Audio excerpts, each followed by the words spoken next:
Okay, so in this video, what I'm going to be doing is the 2015 section 3 question 9. It's on production budgeting.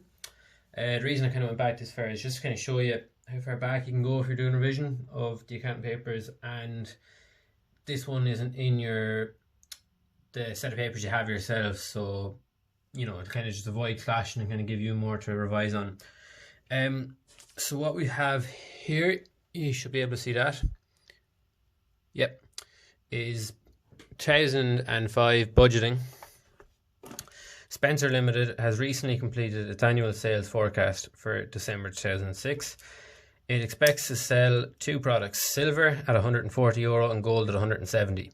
All stocks are to be reduced by 20% from the opening stock levels by the end of the year, or by the end of 2006, and are valued using the first in, first out method. So we have silver and gold.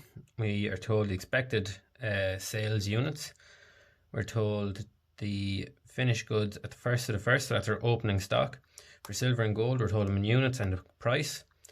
Here we're told both products use the same raw materials and skilled labourers, but in different quantities per unit as follows. So we have material 1, material 2 and skilled labourers, and we're told there for silver and gold and how to change.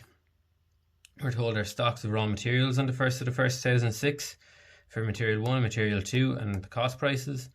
The expected prices of raw materials during the year, so they've both actually gone up in price. The wage rate per hour is €12 for a skilled labour rate, and the production overheads are variable €3 per skilled labour hour, and our fixed cost for the year remain the same, 145,480. Again, we've an awful lot of information there. What I'm going to try and do now is just break it down into maybe 3 videos, but kind of show you how we link kind of each part back, each part required here, A, B, C, D, E, how we relate it back up here, because like that'd be like reading a question 1, reading all the workings at once and saying where do I even start. We're going to have to start up here, part A, the production budget in units. So the first thing I want to actually do is get our budgeted sales revenue. So how we're going to do that is we're going to see our sales expected to be in units for silver and gold and multiply them by the selling price. So for this one, it's 2005 higher level paper, section 3, question 9. So for part A, I want to get our sales budget, and then we'll get our production budget all in part A. I know I'll ask for a production budget here, but I want to get this first so we can kind of work our way down and see if they're going to make a profit at the end. So we have silver and we have gold. So the first thing we have is our expected units in sales. And for silver, we know it's 8,000. And for gold, it's 3,700. Got these figures from here, the 8,000 to 3,700. And now the selling prices we're going to get silver 140, gold 170. So selling price per unit.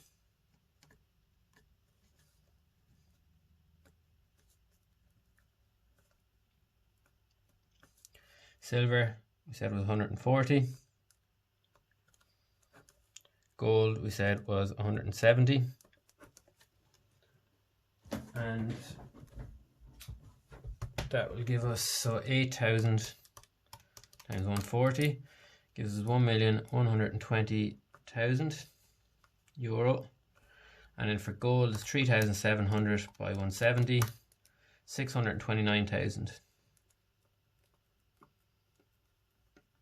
Okay, so now we're after the production budget, so that's what we're going to get now. So for our production budget,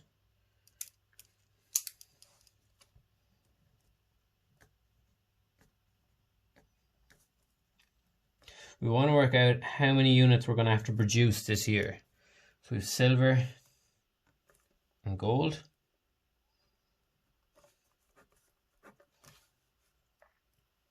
So we know up here our sales requirement.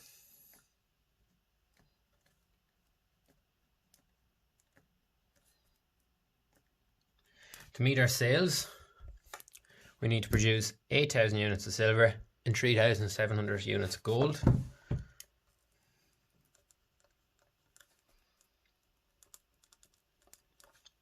But we also want to leave ourselves with closing stock, and the reason we want to do that is if you're working in a food shop and you're making dough or you're making bread, you don't want to leave yourself with nothing to start off the first of the first. So you're going to have to leave yourself a bit of an overflow there. And what are we told here about our closing stocks? We're told here in this line, all stocks are to be reduced by 20% from their opening stock levels at the end of 2006 and are valued using the FIFO method. Now we were told they're finished goods stocks here, so they're going to be reduced by 80%. That must mean they could have done a bit of research into it and they've just decided that next year, January, maybe they didn't require as much, so they're going to reduce the amount to produce. So add closing stock.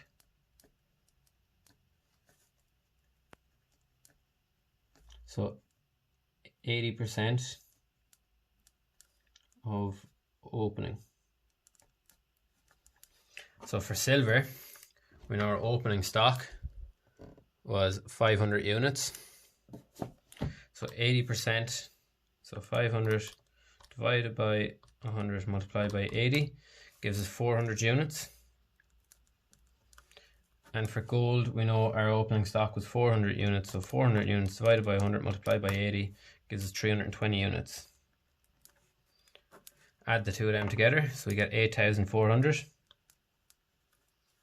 And here we get 4,020.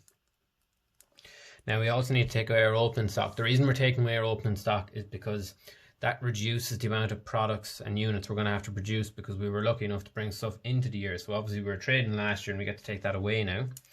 So less opening stock.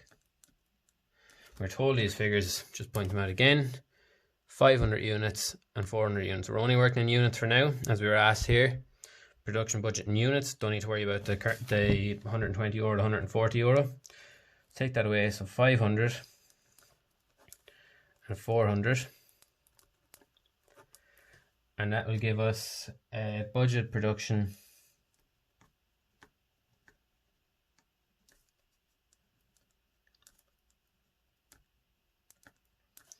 in units. That gives us 7,900, and this will give us